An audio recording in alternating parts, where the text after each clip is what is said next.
we're we are extremely excited tonight to be a part of the premiere of a series of videos that will highlight the importance of actually the importance and urgency of electrification for vehicles.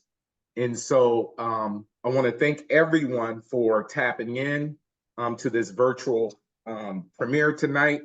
And I'm looking forward to the information that will be shared. So today's agenda will be, what is, we'll discuss what is TEAM, what does that mean towards equitable electric mobility. You will see, again, a variety of video presentations.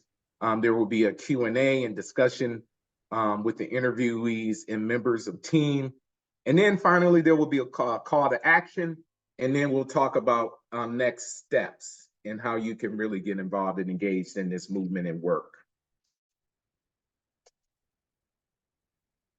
So the goals, as you see here, is to spotlight the importance of equity as Michigan's transportation electrifies, share real live examples of equitable transportation, and lastly, identify opportunities for supporters to take action. So those are the goals for the event tonight. Thank you.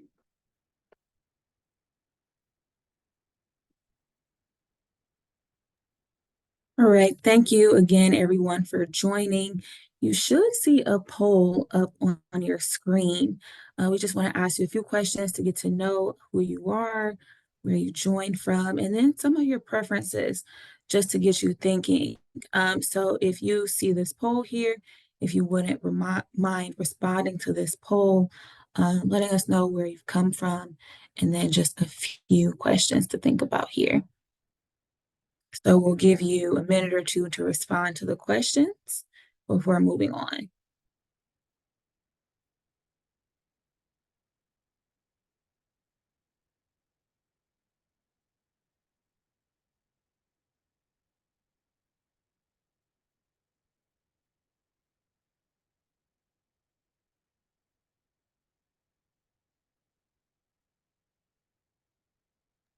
Can you double check, Lauren, if you can oh, okay.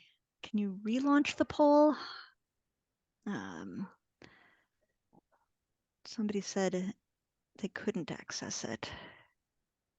These are technical difficulties, everyone. Can you see the poll now? Oh, okay.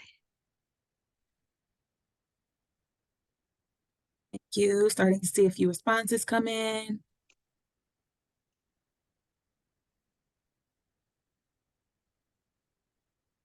And we have a few people joining us from Southeast Michigan. Thank you for joining us. A few people from West Michigan, a few from out of state.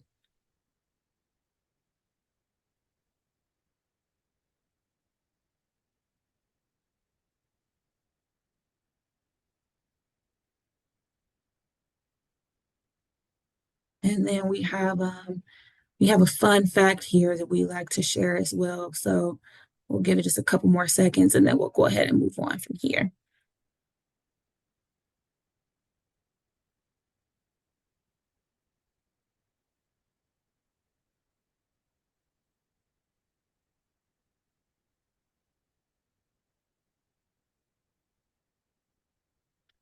All right, so it looks like we are rounding out our responses to the poll here. So a lot of you are joining from Southeast Michigan. Welcome and thank you for joining. I see West Michigan, out of state here.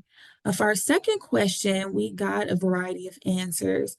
I think I can share these answers with you here. We said if you had no barriers, what would be your preferred method of transportation? And it looks like electric mass transit took the lead at 60%. That would be a great way to get around. Not something, unfortunately, we have a ton of in Michigan, but things that we can start to think through. So thank you for responding to that question. And then lastly, we said, as it relates to mobility, what do you think is the most critical factor in escaping poverty? We got a few different answers here, but actually the one that got on the lower side in terms of responses is commute time. So that's something that we just wanted to offer as a fun fact. Of course, a lot of us still drive internal combustion engine vehicles. So not only is our work aimed at bettering the environment, it's also, it's going to have an impact on that commute time as well. And that goes hand in hand with being able to escape poverty. So kind of um, a mission that we're working to look at on both ends, and it's beneficial on both. So I will go ahead and hand it over and stop sharing here. Thank you. Thank you so much, Lauren. And so moving along with our presentation, excited to share these videos with you all. My name is Kareem Scales, and I am a part of the Team Michigan cohort. I'm here on behalf of the Community Collaboration on Climate Change out of Grand Rapids, Michigan. And just a little bit of background information, Community Collaboration on Climate Change, also known as C4.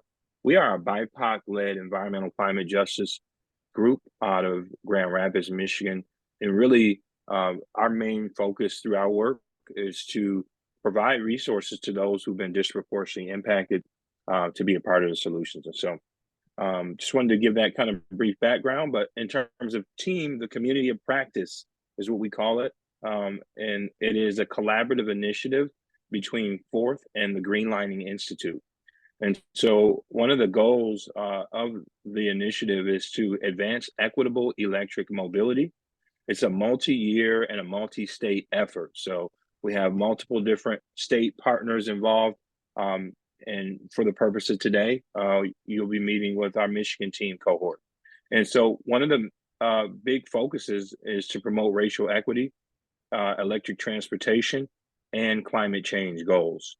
And so the other states that make up the team cohort include Colorado, Illinois, Michigan, obviously, North Carolina, and Virginia. And as you see here on the screen, there are 9 organizations that make up the Michigan cohort. So I want to just make sure that we recognize all of our Michigan cohort partners. I won't name all of them, but super excited to be in this space with you all. And yeah, check out all of our partners in the Team Michigan cohort.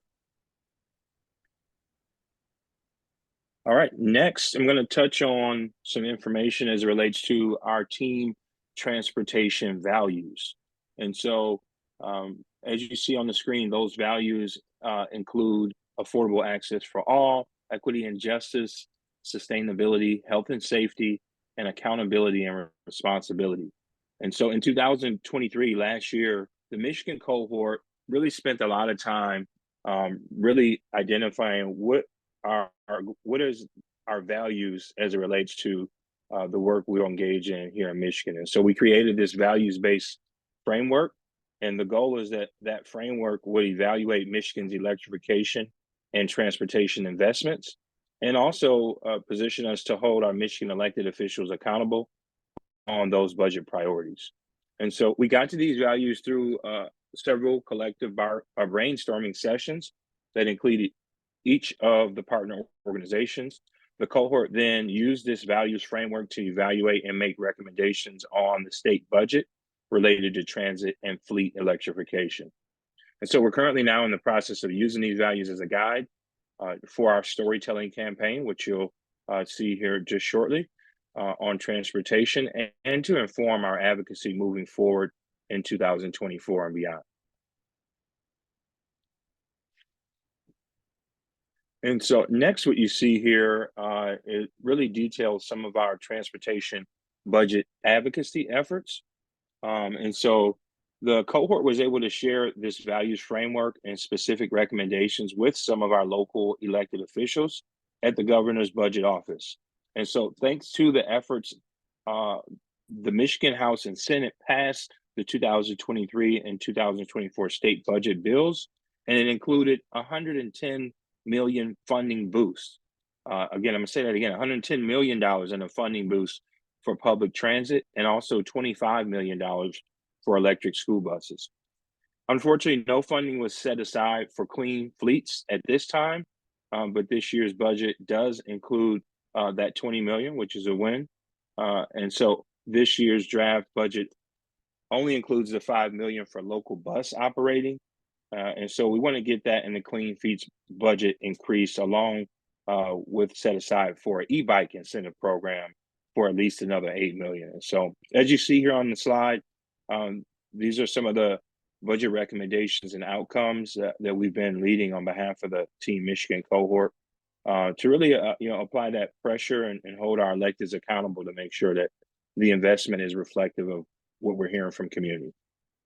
A couple other pieces. The government's proposal includes also vehicle rebates for both electric vehicle and conventional gasoline vehicles.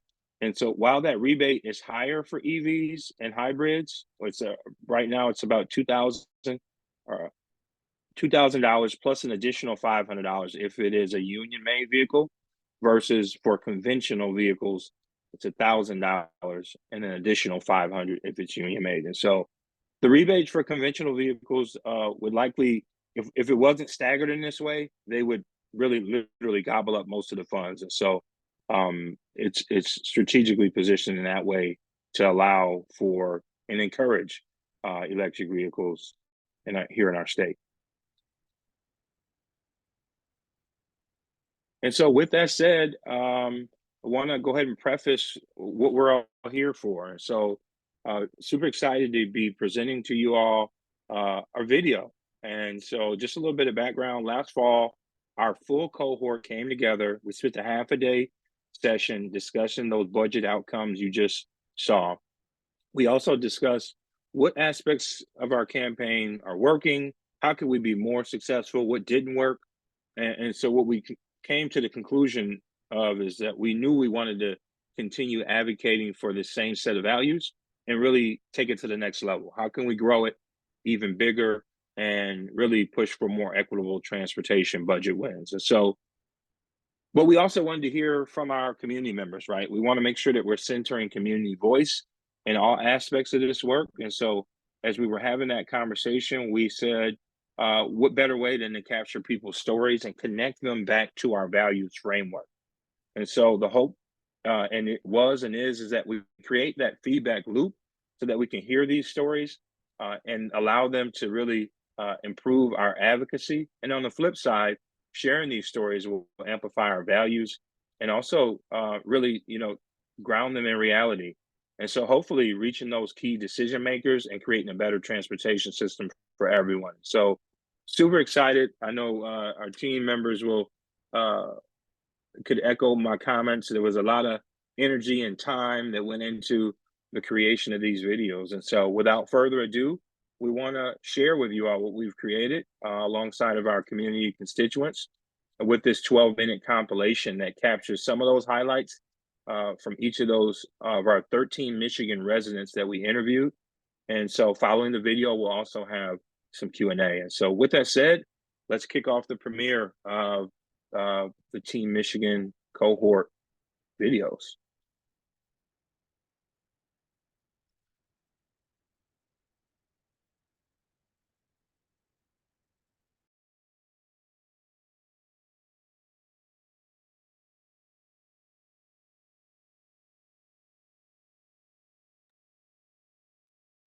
If you all could just bear with us a moment, we'll get that video teed up here just shortly. I always love how everything works perfect in practice, and then when we're in the event. Sammy, you getting that rolling for us? Oh, sorry, I thought it was working. Let me reload No. it. Try on my end real quick. Well, we're on Sammy's screen, so.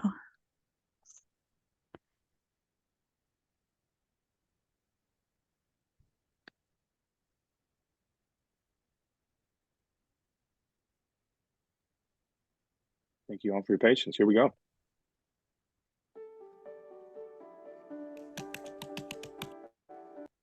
I live in and around Grand Rapids. I'm working here at the Grand Rapids Center for Community Transformation. I'm an NAACP youth intern. I don't ride public transit, but I really wish I did. Grand Rapids does not have a well-developed or a robust enough transit system for me to start using that as a mode of transport. Right now, I have my own personal vehicle. I don't like the burden of having to take care of my car. I don't like the burden of having car payments, gas. If I could do public transportation, I definitely would. I don't own a car. I don't often get rides. I take transit most places I go. The first time I rode transit, it was just on a casual commute home. I was hooked. I loved it. It gave me the freedom to just pick up and go wherever I wanted, anywhere across Metro Detroit, with few exceptions. $2 and I'm across town. It's truly game-changing. I can't afford an automobile of my own. Can't afford to buy it, much less maintain, insure, and fuel it, but because gasoline-powered cars are so harmful to the environment, I feel that taking public transit is a way I can do my little part to reduce carbon emissions and do some good for the environment. I'm currently residing in Ann Arbor for school. I go to the University of Michigan. I typically walk. I don't go to too many places outside of my classes, which are all within walking distance of my apartment. However, when I need to go to any type of grocery store or anything of the such, I do take a bus to get there. One method does not work for everybody. Not everybody is physically able or mentally able to drive themselves places. You can't just expect everybody to have a car and drive their own car places because a lot of people don't have that privilege. Transportation is a problem for a lot of folks, and especially our seniors. It's like, for instance, some bus routes that start and end at times that people are still trying to get to work.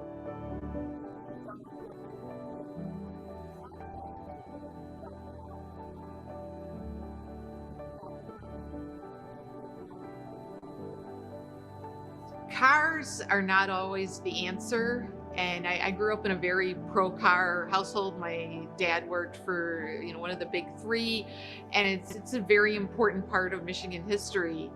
However, it's interesting and it's invigorating. When I get on a bus, I do see other people. I'm connecting. I'm using less carbon to get around the world. I'm polluting less, and I'm just making the world work a little bit better.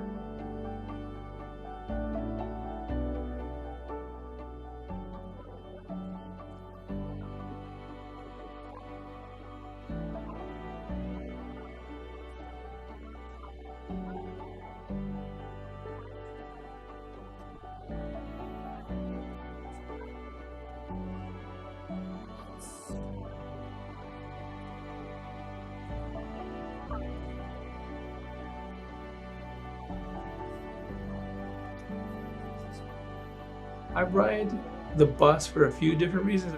One, it's affordable. So I'm an immigrant to this country, and my parents, where we're from, Peru, you're very used to riding transit. When it comes to transit, it's something we all can use. The whole transit system working together has a unifying effect, and it also would be less money coming out of our community for those purposes. It would also mean that people could get transit they needed, but they wouldn't have to spend as much time maintaining cars. Electric vehicles, if they have a car, the average to fix a battery is $4,000 to $20,000. So how do we make it affordable so if something does happen, the community can afford to get it fixed?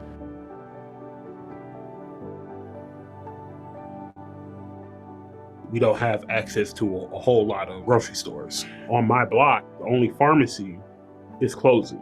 You now have to find another place to access those things, including your prescriptions and any kind of other first aid kind of things like that. What transit does is that it allows a person an equal opportunity. I did a master's program while I was catching the bus. I was going to Wayne State, pursuing my first master's, and when class was over at 9, I had to be at work at 7 o'clock. I was getting home at 10, 11 o'clock at night. There's a lot of Black and brown folks who want an opportunity. They don't want to be dependent on anybody. They want to be able to go and put in a hard day's work and be able to get home at a reasonable time to spend some time with their families. I generally prefer not to drive. I'm always thinking, so I like to be thinking when I'm using transit systems or when I'm in motion. I remember finding from a Business Insider article, there is a high-speed rail line in China that's equivalent to like approximately the distance between New York and Chicago. And the train traverses that distance in about 4.5 hours, I believe. And our local Amtrak Wolverine goes from Pontiac to Chicago in about 5 hours. One of the biggest things in our neighborhood is parking. Everybody's wondering about parking. If we had fewer cars, we wouldn't have parking. We could have more houses, we could have more grocery stores, more community centers. Better transit gives our people better opportunities. We need more access to further out places, getting them to work, getting them to the grocery store, getting to where they need to go. So having the ability to have EVs in different communities, I think would be beneficial, because if you have them in different communities, it's going to allow people to do more things, having the accessibility and not in just one area.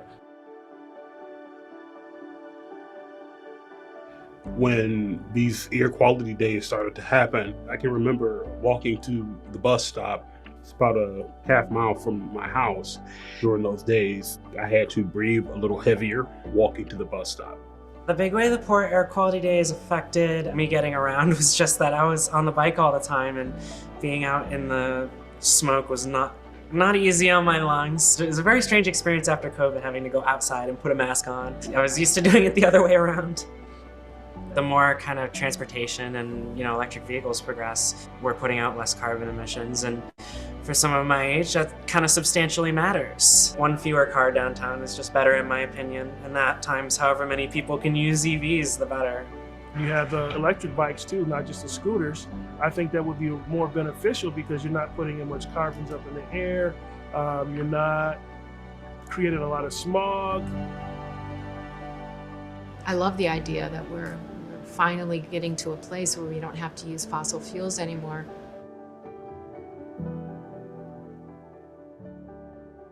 I would say that the walking and the e-biking, we love how that gets us out and moving.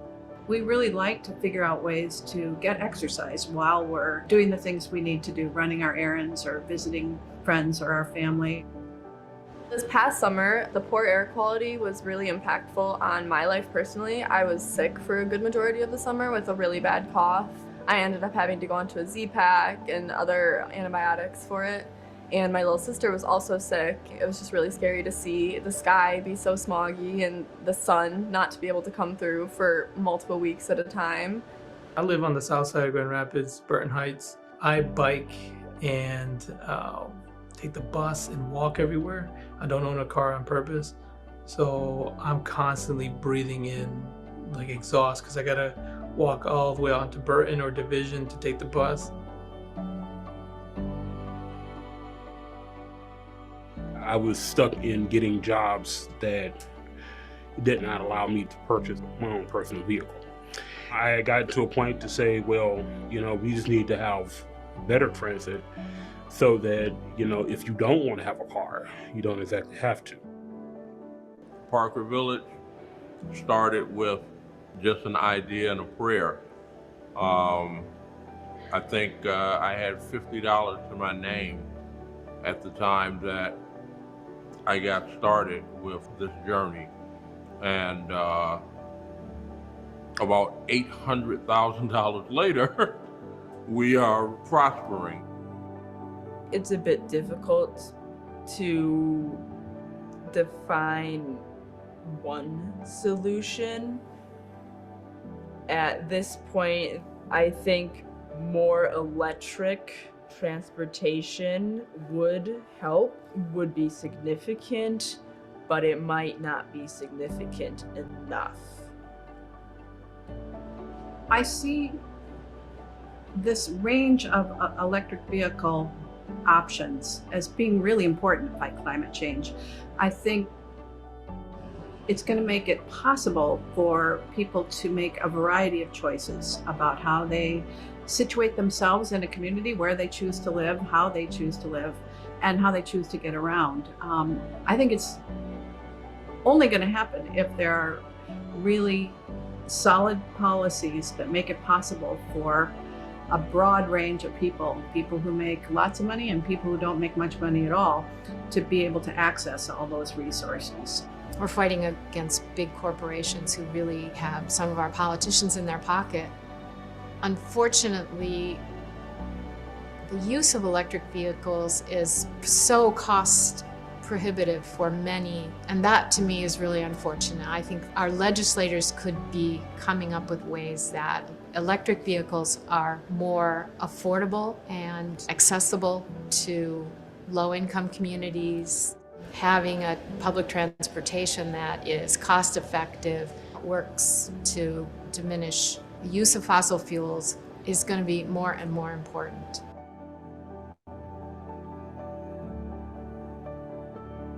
The HPC3 applied for the Communities Leap grant. We are one of the 24 that was chosen to receive the technical assistance. This is a very, very important situation. The more charging stations that are available, the less people have anxiety about adopting electric vehicles.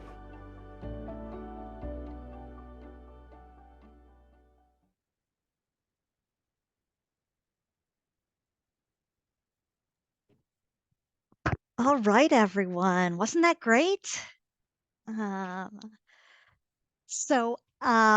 everyone. I'm Megan Owens. I'm the Director of Transportation Riders United. We are a public transit advocate. We really believe everyone should be able to get where they need to go affordably and sustainably, which is why we're excited to be part of TEAM, because sustainable mobility options is really what it's all about. And as some of our wonderful video stars there shared, it's about having sustainable choices that work for everyone. So I believe we are going to pull, I think Kathy and Charles are joining me. If you guys As are well able as to. Ken. As well as will Ken. join Okay, as well. great. Thank you. So yeah, I wanted to start, and I want to invite everyone who is with us today. Put your perspectives and thoughts in the chat. What do you think on this? And put any questions you have for the interviews and team folks in the Q&A, and we'll get through as many as we can. And I guess I wanted to start with a couple of questions myself. If we can start with Kathy. I think this may be the first time you've seen all the videos together. I wanted to ask what stands out to you, any themes or takeaways that from seeing all these videos together. Well, I think what struck me was how every person wants to contribute to more reasonable means of transportation, and also how we just have to support this through policies as well as personal efforts. I know that's been true for myself, and things like policy leading to bicycling infrastructure has made a huge difference for me in being able to really take up e-biking as the key way that I get around now. But yeah, I think, and as I talk with people in my community, people want to make personal efforts on a daily basis, but this has to be supported by all kinds of policy moves to make it possible. Great point. Great point. It's sustainable mobility, green mobility really takes both individual actions and systemic change. We live in a society. We need to make sure the infrastructure is available, and then we get that through policy change. That's a great point. Ken, do you have any themes or takeaways from the video?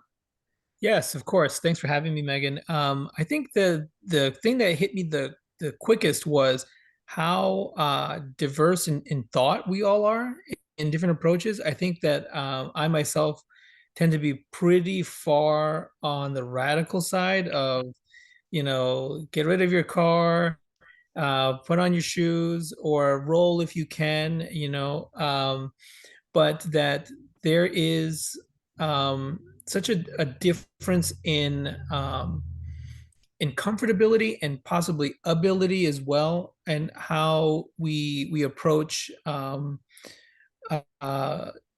green mobility. And so I heard a lot about e-vehicles and the desire to want to to take public transportation, but that I found it refreshing that everyone's at different levels, and it reminds me of the discussion. I think there's a lot of folks might have had a season in their life where they ate a little bit less meat or no meat at all. And I remember for myself, when I went vegan, I heard reading a lot of literature, being around different folks. A lot of vegans that I was around at the time mentioned, we're not trying to make everybody vegan. If everybody just ate one meal less with meat, that would be such a great impact. And so today reminded me that not everybody has to get on a bike or get rid of their cars, but if everybody just took one less trip, did push themselves a little bit more, we would be in a much different climate. And so that's what came to mind immediately for me. Absolutely. I think that's a great thought. And that was a little bit of how we, even though team, when we originally came together, it was really more about electrification. We realized that's not personal electric cars aren't going to work for everyone. And we very quickly broadened the conversation out to transit, Yes. and to walking and biking and to e-bikes, and having that broader perspective of let's give people a variety of sustainable choices. Yes, That's great. talking point, if I could just add, a common talking point is electrifying our fleet isn't going to save us. It's reducing needs. So just if we replace all our cars with electric vehicles, that's not gonna save our planet. Yeah, we'll But still have an awful lot of traffic. exactly, an But overburdened electric grid. there you go. It's got to be a mix. Excellent. Sammy, if you want to move to the next question. I wanted to get your guys' thoughts on this. Maybe we'll start with Charles this time. How would you grade Michigan's progress towards equitable electrification? What's working? What needs improved? Well, there's a lot to unpack there, but let me just maybe take a couple things. I mean, And I should pause and say, would you introduce yourself? sure. People got to see Ken and Kathy in the video. You want to introduce Yes. yourself, Charles? Yes, that's true. And I just want to send my appreciation to those who start in these videos.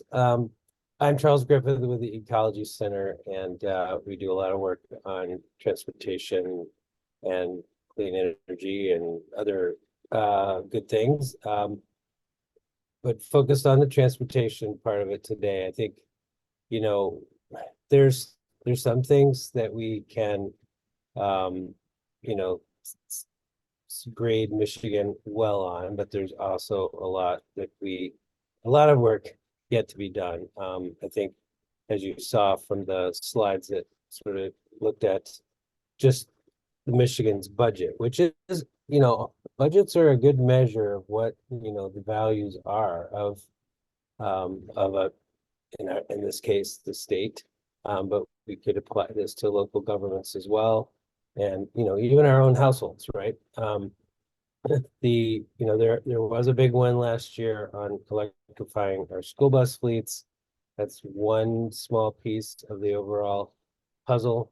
And we got a shot in the arm for increasing some funds for transit, but then, you know, this year, at least from the initial proposal from the governor's office, we saw the transit dollars sort of go back down again, which is quite a disappointment. And I think we, you know, our team group could all agree that that is some points off for the state. On the other hand, we did see the governor propose some additional money for clean fleets. This is kind of aimed at a variety of, you know, sort of government, you know, fleet vehicles, so to help them transition.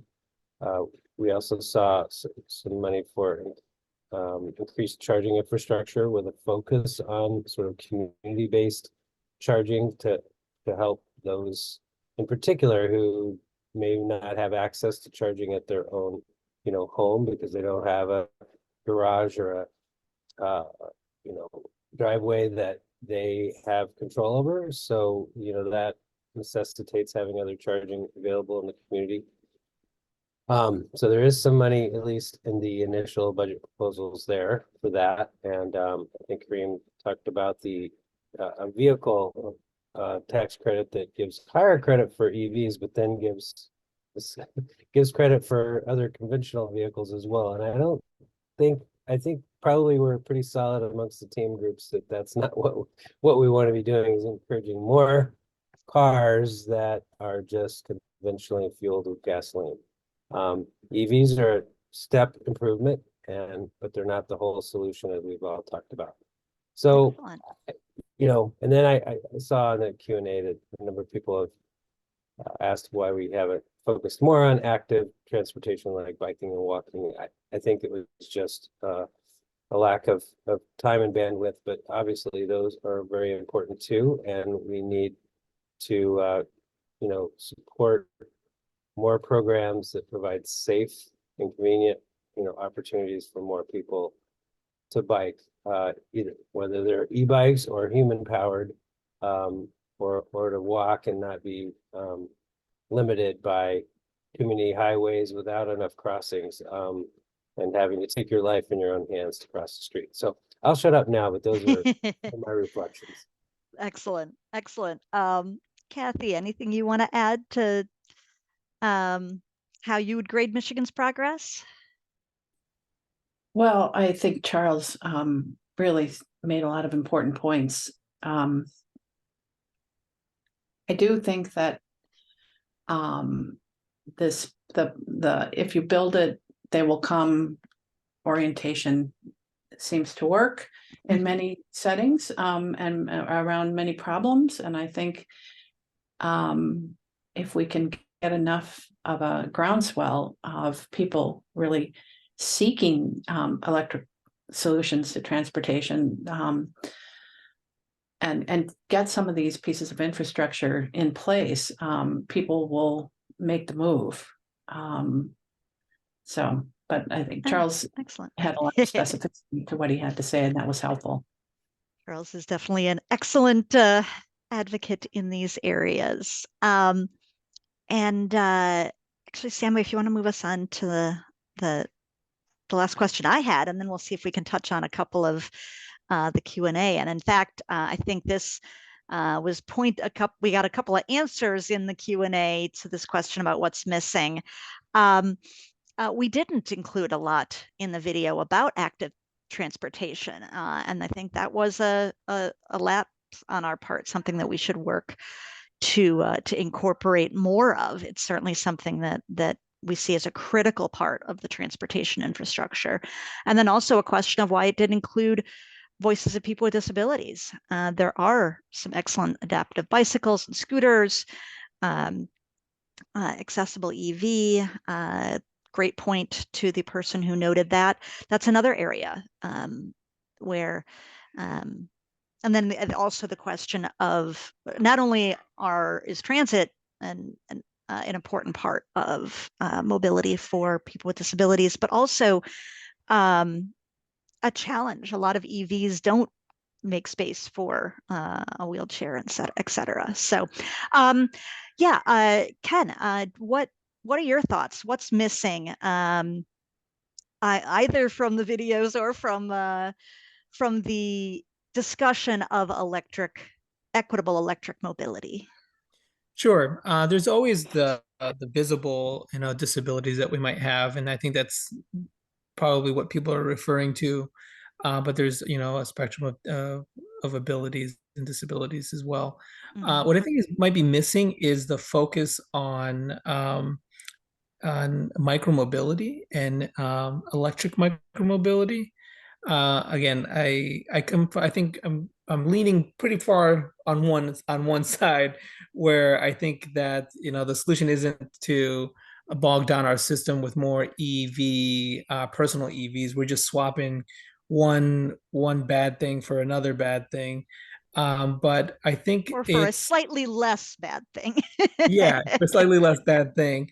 I think that when it comes down to it, uh it it's about being I'm laughing while I'm saying this. It's about being American, and let me continue with with that thought. It's about giving choice, freedom is what we is what I really, because I try to understand or rebrand the messaging, like how do I get more people to understand what I'm trying to do? I'm like, well, this is a really American ideal. It's like it's the choice of freedom. You don't have the choice to ride your bike down safely, down the street. You don't have the choice to get hundreds of dollars back into your pocket because you have to have a car. It's been designed that way. It's not happenstance. There are people actively working to sustain the system, to put their hand in your pocket and to take hundreds of dollars out of your paycheck to make sure that you're using that car. I would rather buy all the things that I like, which I do, because I walk and I take the bus and I make sure to plan my life out that way. Now, there's a lot of factors. I am upwardly mobile now. I invested a lot in my education and in my career, and it allows me to do those things and to have that ability. But I put that money right back into the local economy. I buy from local bodegas, local mercados, local grocery stores as well, and small businesses. And so I think what's missing is providing a spectrum of options, freedom of choice. And people would be very surprised as they don't know what they don't know. I think there's a lot of unknown unknowns for folks that they didn't know it's actually that easy. When I talk to people that I convert to the e-bike or e-scooter or pedal bike game, and I always check in with them about a month in, once the scary part, of just like pushing yourself and getting out there, it always comes back to like, what's the most difficult part? I do this with different seasons as well. They're always drivers, my safety. It's never getting up that hill. It's never I got sweaty. It's never any of those things that are all my stuff. It's other vehicles, and so it's their safety. They don't have a freedom to make the choices that they want to be able to make. That's what I think Excellent. is missing. And I think that's great framing. It is about having the freedom and the choices. And we need our government institutions to create these safe, reasonable choices, the infrastructure, so that you can charge your EV or you can bike safely down the street through your community and not be fearful. Excellent. Charles, any thoughts either on sort of the what's missing, or we also had a question about active transportation that you noted you interest in answering. Yeah, I mean, I thought I kind of made a comment on that before, which is that, yes, we need that too, and we need to make sure that we're investing in, safer bike lanes, more pedestrian crossings, and other things that we sometimes refer to as complete streets. There's legislation that requires that to be considered, but it's not always followed. So it takes continued pressure by citizens to make it happen. I think I did want to sort of mention that with some of the EV programs that I mentioned earlier, that we are also continue to focus on those being deployed in the most equitable ways, so that we are directing those funds for things like clean fleet programs to communities that may be most in need or have the highest air pollution burden. The vehicle credits that I mentioned earlier, we don't want that. We want them to not only just be for EVs, which we know are better than gasoline vehicles, but we want them to be targeting lower and moderate income people, and with sort of limits on, you know, sort of luxury vehicles, and we've even proposed limits on income to be eligible to receive those funds. You know, the same might be true of an e-bike program, that we want to make sure that there are higher incentives for those who are, you know, low income and might even have trouble affording an e-bike, of course. And so, you know, those are other equitable ways that we are trying to help with this transition, and you know, that warranted additional comment. I know we are running short on time. I knew that was going to be a challenge, but I did want to see if, Charles, you might be able to give a quick response. There was a question about both how reliable EV transportation is, and what was the other related question? Well, maybe if you want to start there. How would you address people's concerns about EV reliability? Well, I'm not seeing the question yet. I did see maybe it was one comment earlier in the video even, but I think that, you know, EVs, one of the big concerns has been availability of charging. So there's a reliability from the standpoint that you can get access to charging when you need it, and that's improving very rapidly. I think we saw an 80% increase in charging infrastructure in just 1 year due to recent funding efforts, and we're continuing to ask for additional and increased funding for that. Maybe the other concern is like what happens when the grid goes down. And, you know, of course, that's a concern for a number of reasons, right? Not just driving an EV. And, you know, that, you know, is potentially a problem, but it's also can be a problem for gasoline cars too. I mean, yeah, you have to get access to gas stations. And the last time we had a big power outage, they all closed because they couldn't make transactions at their cash register, for example. And so, you know, there's a lot of reasons why we need a more reliable grid, and we continue to push for that to happen as well. So it's all important, but yeah, I think there are a lot of reasons to be confident that EVs are going to be increasingly a good option for folks, and we'll see a lot more of those cars hopefully on the road in the coming years at affordable prices as well. Yeah, and I think this is certainly the start of a conversation. There's no question we're not going to be able to get into everything, but I do want to give a big thank you to Kathy and to Ken and to everyone who was interviewed, and for both of you for joining us this evening. And also certainly we're not quite done yet, but we've gotten a lot of great input from the chat and from the Q&A about other areas we need to keep thinking about. So thank you for bringing up, Victor, electrification of the trucking industry. That's a huge issue. There was another question about idling. How can we address idling issues? And as was noted earlier, disability. How do we make sure that we have affordable, sustainable mobility that truly works for everyone, for people who have any range of physical, vision, sensory, or other sorts of disabilities? That's another area that we must keep in mind as we go through. I'm sorry we don't have time to get through to all of these questions, but I think we definitely have explored some good issues, and I think I'd go back to what we were saying at the beginning of the conversation, that it's going to take at least two paths forward. We need the institutional changes to provide that EV infrastructure, to make it more affordable to get things like e-bikes, to provide more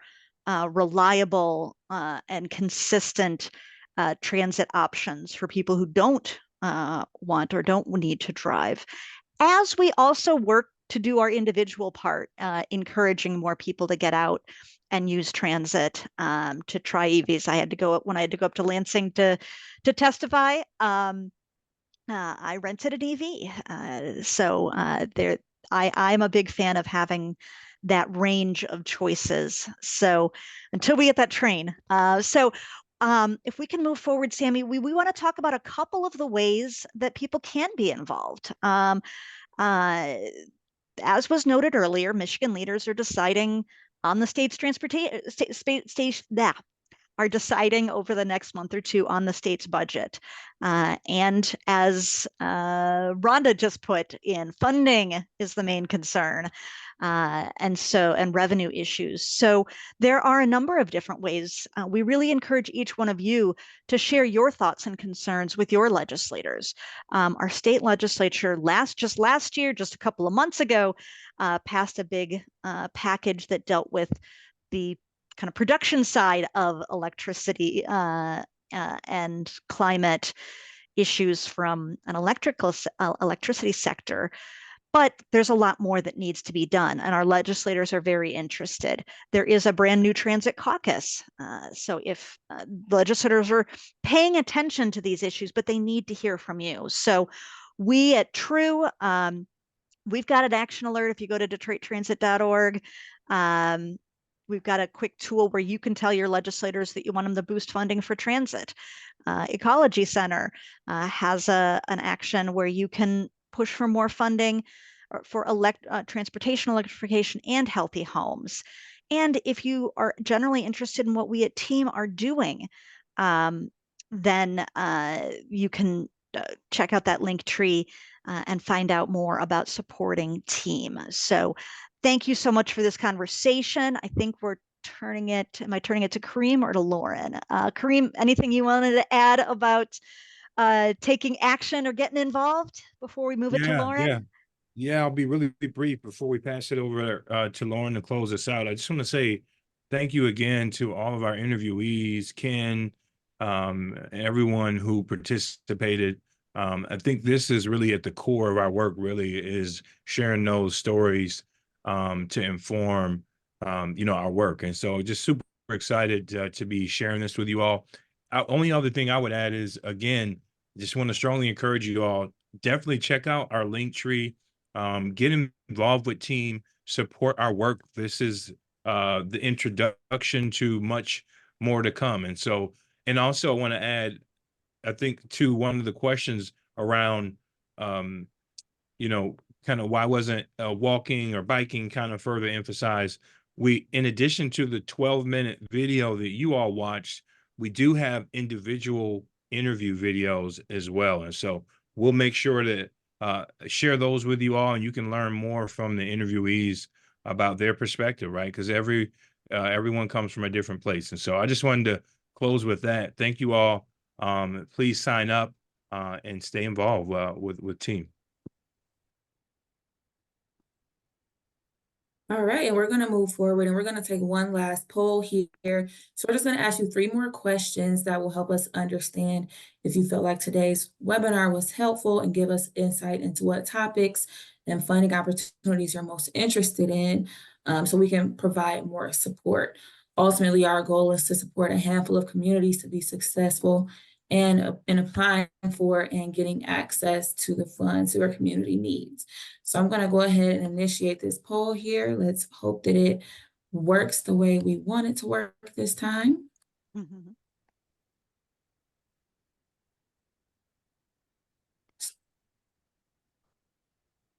Okay. I'm going to just refresh here. And you should see that poll on your screen now. If you don't, drop that in the chat, but I'm hoping you all can see it. If someone could give me a head nod to confirm. Okay, perfect. So we'll give you a minute to complete that poll with 3 quick questions here, and we will go ahead and continue to wrap up. And I will say, we're definitely gathering all of the feedback from the chat.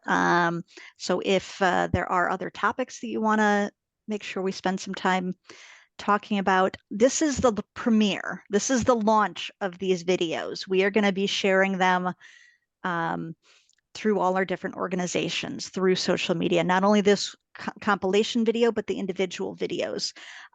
Let us know, how do you think we can get this information out about broadening the people's perception of equitable mobility?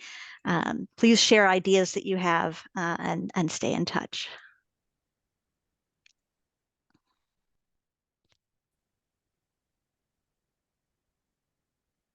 Okay, we want to thank everyone for taking this poll. It looks like we have everyone completed here. So thank you so much for your feedback. Like Megan mentioned, this information is being collected. We are happy the majority of you found this session to be informational and informative. And we're also tracking these metrics and information about what you would like to learn more about, what types of funding opportunities you would like to learn more about. We see there's a heavy emphasis on electric bus fleets, railway systems, general EV infrastructure. So that's something that we are taking into account and documenting, and we'll utilize that information to help steer resources where appropriate. And so lastly, I'm going to go ahead and turn things over to Chase to close us out. Awesome. Thank you so much, Lauren. And thanks to all of you for your attendance this evening. We hope you found it to be informative and inspirational as we continue to march towards making sure that the transportation system here in Michigan is equitable and accessible for all Michiganders.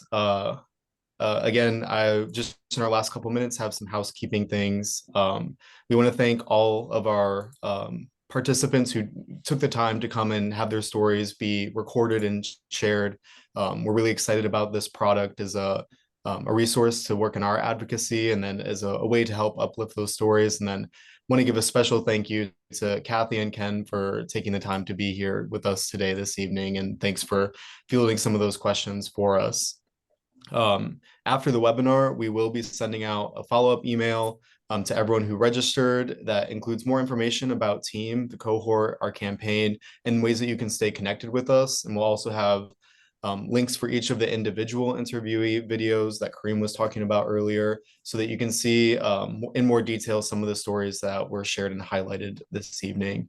Also wanted to share and thank you to Isa and Sammy from the Green Lining Institute and Fourth Mobility, the conveners of Team Michigan, and thanks for their support in the creation of this project. And they've been working behind the scenes this evening to make sure that our webinar moves as smoothly as possible.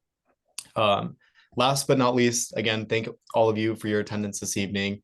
Your participation and attention is super helpful for us. We had a lot of great discussion in the Q&A and in the chat. We will follow up where we are able to.